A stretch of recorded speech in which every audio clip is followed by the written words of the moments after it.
Həmmimizin düşdün keyirlik, xeyirlik olsun. Good afternoon, ladies and gentlemen. It's my honor to be here today.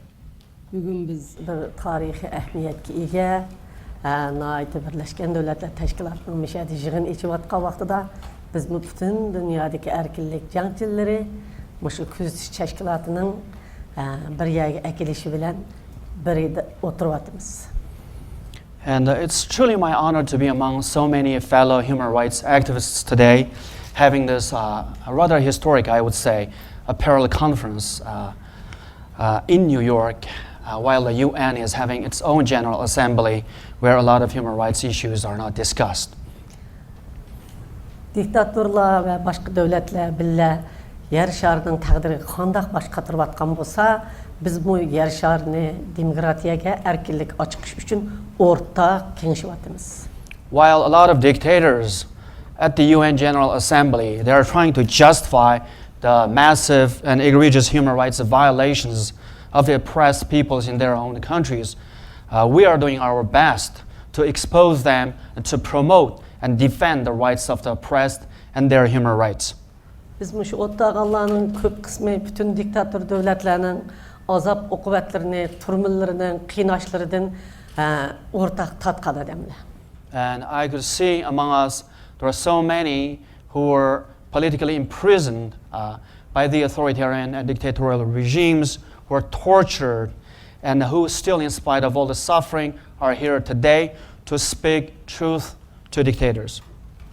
Bizni şu dünyadaki kişilik hukuk teşkilatları ve demokratiyanı süydüğün muşundaq teşkilatlar ve halkla demokratiya ve kişilik hukuk cangçileri muşundaq faaliyetlerini epirip kutuldurup çıktı.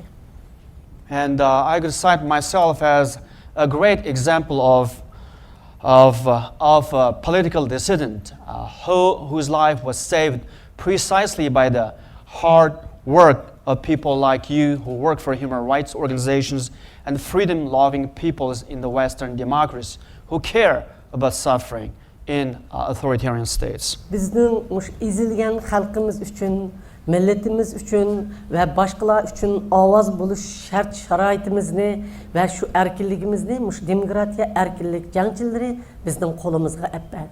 Bu musa men allaqachon Xitoy turmusida ölüp gitetdim, bugün bir yerde bo'lmaydi. And I could speak today in this free country without fear of the truth of what is happening in my country is because my life was saved by those who cared about human rights and cared about political prisoners like me. Ben yukarıda anladım. Men Uygurlarning derdi üçün avaz bolup kaldım Uygur halkımga sözlep atıman. Lekin İran bolsun, Pakistan bolsun, meyli Xitay hükümeti bolsun, meyli Tibet bolsun, meyli Mongol bolsun, meyli Kore bolsun, diktatör devletlerinin hemmisinin qiynaş, tutuş, bastırış, öldürüş, dini erki kemsitişi okşaş boladı iken. And certainly I'm the representative of the Uyghur people here today, but after hearing testimonies after testimonies, whether it's about the repression of different religious groups or the freedom-loving people in Iran or the religious groups in Pakistan, whether it's in Tibet, in Mongolia, Inner Mongolia or North Korea, and even in China, one thing is clear, that authoritarian dictatorship is the same. It discriminates against peoples, violates their rights, and executes political dissidents, tortures them, and imprisons them in order to ensure its survival. Biz bir yerde ottağalla, bir lam özümüzün halkı emas, bütün dünyadaki köz yeşi ekivatkan, avazını dünyaya anıltanmavatkan, diktatörlerinin azap okuvatığı duç kelivatkan her bir halkın ortak avazı buluşumuz gerek. So I'm proud to see so many of you are here. So together we all can become the voice for those voiceless around the world, for those people who cannot dare to talk about the truth of the repressive regimes in their own countries. Garip dünyası, Amerika, bizning özümüzдің avazımızını çıkarışımızga, fürsətimizni ve sorunlarını verdi. And I'm glad that in the Western countries, whether in the US or in other parts of the world, we can speak the truth without fear. Özümüzдің her bir minut, her bir sekund, her bir avazımız, her bir kademlerimizni aş köz yeşi eqiyotgan erkinlikka tashna xalqqa ata qilishimiz kerak.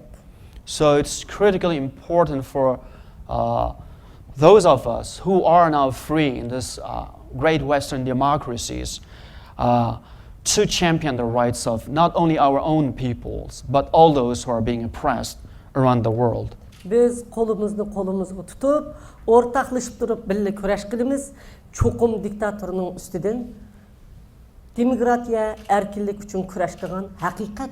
O qanchalik yoğun bo'lib ketsin, o qanchalik kuchli bo'lib ketsin, o qanchalik zo'ravonlik o'zilangishib ketsin, qanday yo'g'on gap qilsin, cho'qim biz g'alaba qilamiz. And it's my belief that we, as long as we continue to struggle hand in hand, shoulder to shoulder for our democracy and freedom, we will win. Even though today maybe many authoritarian states, dictatorial countries look powerful, strong, they can do more evil against good, but still it's my belief, firm belief, that we will be victorious. Tarih mana shuni isbotlab keldi hozirgacha. And its history is a great proof that good has overcome evil and democracy has overcome dictatorship. Hech qanday diktator bir millatni mutlaq o'ltirib tugutiman deb maqsadiga yetaligini yo'q. And I do not believe any dictatorship can achieve its own evil end in this world. Men İngilizce sözleyemeymen. Şunda bo'lganligim uchun vaqtinglarni olmay, men sizlar bilan o'rtaq oxirgi umrimgacha butun dunyodagi demokratiya, kishilik huquq uchun mushu meni ochiqqanlar bilan birga kurash qilaman. Meningki yordamchim sizlarga mening yurak so'zimni o'qib bersin. And I do not speak English, therefore my colleague Aline, which is me, will read Ms. Kadeer's statement. And but I will continue to struggle for all the oppressed, because I owe so much for those who saved my life and those under authoritarian countries' brutal rule. Until my last breath, I'll fight for freedom and human dignity and the democracy. And I will just read Ms. Kadeer's official written statement. It's not too long. And we also have a PowerPoint presentation which go together with this. Some of the images may be graphic due to the brutality of the Chinese security forces against peaceful Uyghurs. Good afternoon, ladies and gentlemen, fellow human rights activists, honorable guests. It's truly my honor to be here today to speak before you. I would like to thank UN Watch and all the organizers of the event today, where the voice of the oppressed can be heard. It's truly humbling to be amongst such courageous and dedicated people. As world leaders gather today at UN to discuss global affairs, it's extremely timely and important for us to focus on human rights, often ignored by UN and by a lot of these countries, such as China. I believe it's immoral for states that violate human rights, such as China, to sit on UN Human Rights Council and to pass judgments and even justify their human rights violations against peace-loving peoples, such as the Uyghurs, Tibetans, and the Han Chinese, and the other countries around the world as well. And my people, as many of you know, are the Uyghur people. Our homeland is East Turkestan. We have been under Chinese Communist rule since 1949.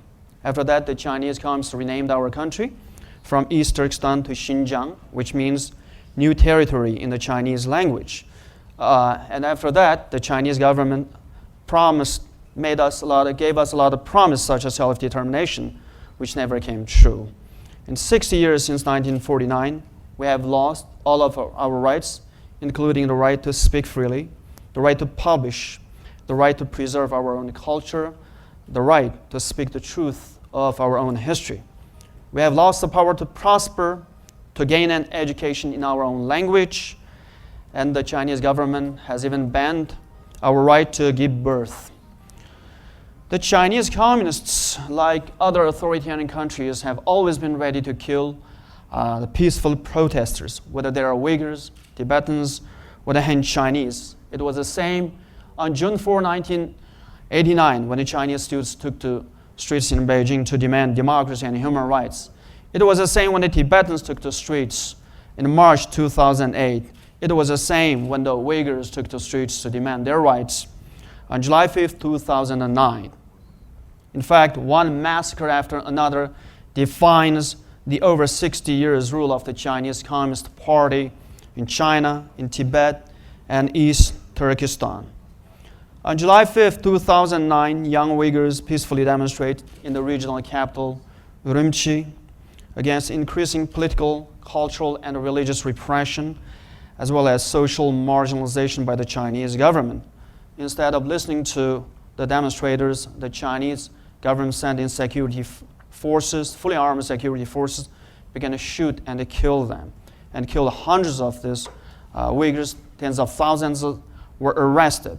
Since then, torture, sham trials, harsh sentencing, and execution have been the response of the government to the legitimate demands of the Uyghur people. The crackdown has been in place for the past 2 years, and the situation is not getting any better. And China also places tight constraints on the Uyghur people's religious freedom, and the situation in East Turkestan is particularly controlled, especially after 9/11, since Uyghurs are Muslims. In an attempt to label Uyghurs as terrorists in the era of the global war on terror, Chinese government used the Uyghur people's Islamic faith as a pretext to conflate peaceful dissent with terrorism.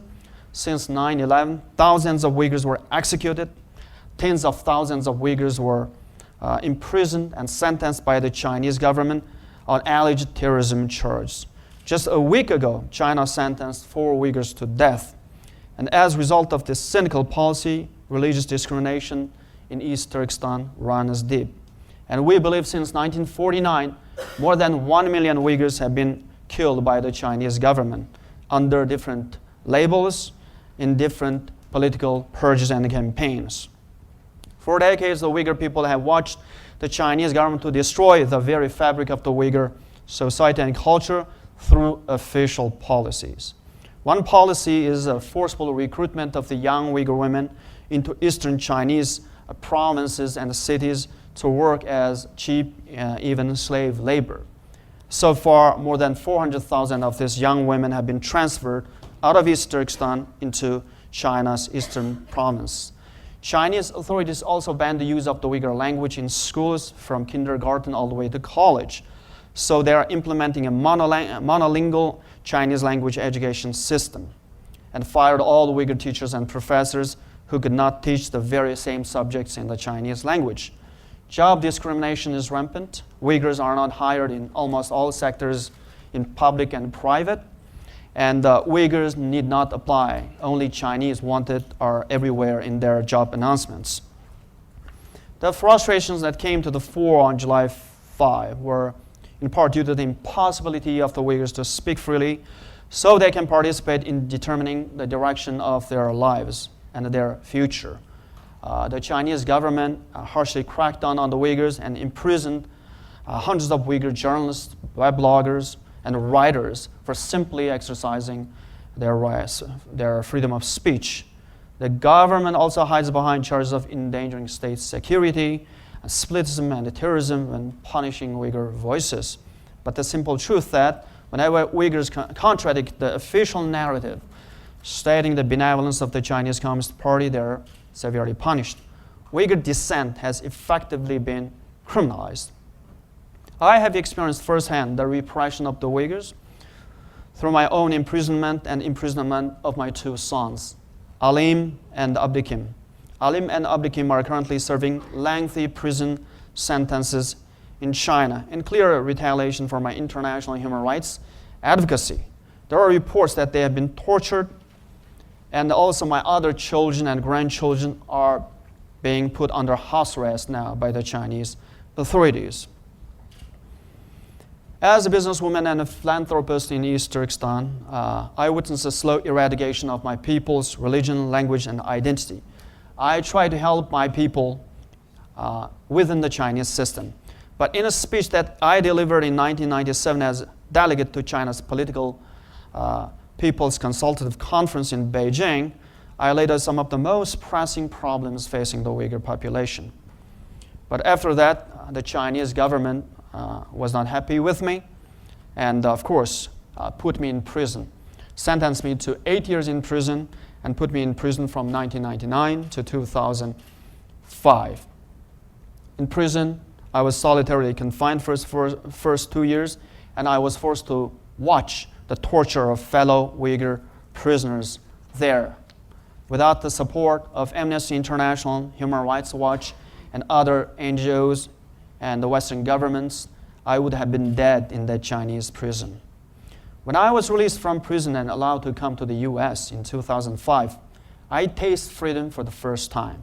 Before I was allowed to board the plane bound for the US, the Chinese authorities told me that I would not be allowed to speak about human rights once I was in the US. They believed that they had the right to control my voice even outside of China. I believe they also underestimate the power that one human voice can have when it speaks truth to power and when it's not constrained by the binds of the repressive government. My dream today for China is for the Chinese government to embrace democracy and freedom and respect the human rights of all Uyghurs, Tibetans, Han Chinese, and the Mongols. And my dream for the Uyghur people is for a negotiated settlement on the future status of East Turkestan. And we all, under Chinese Communist rule, have long dreamed to a day of breathing the fresh air of freedom and democracy.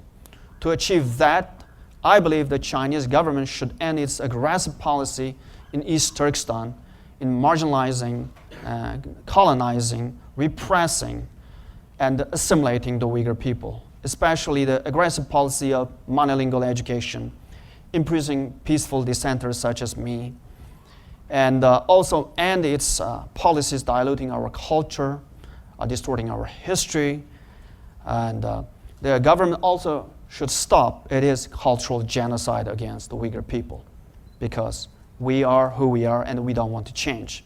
And I believe the time has come for the Chinese government to reform its failed policies, not only in East Turkestan and Tibet, but also in all of China. The time has come for China to embrace truly human rights, democracy, and freedom. Only then China will become a respected member of the international community. Thank you very much.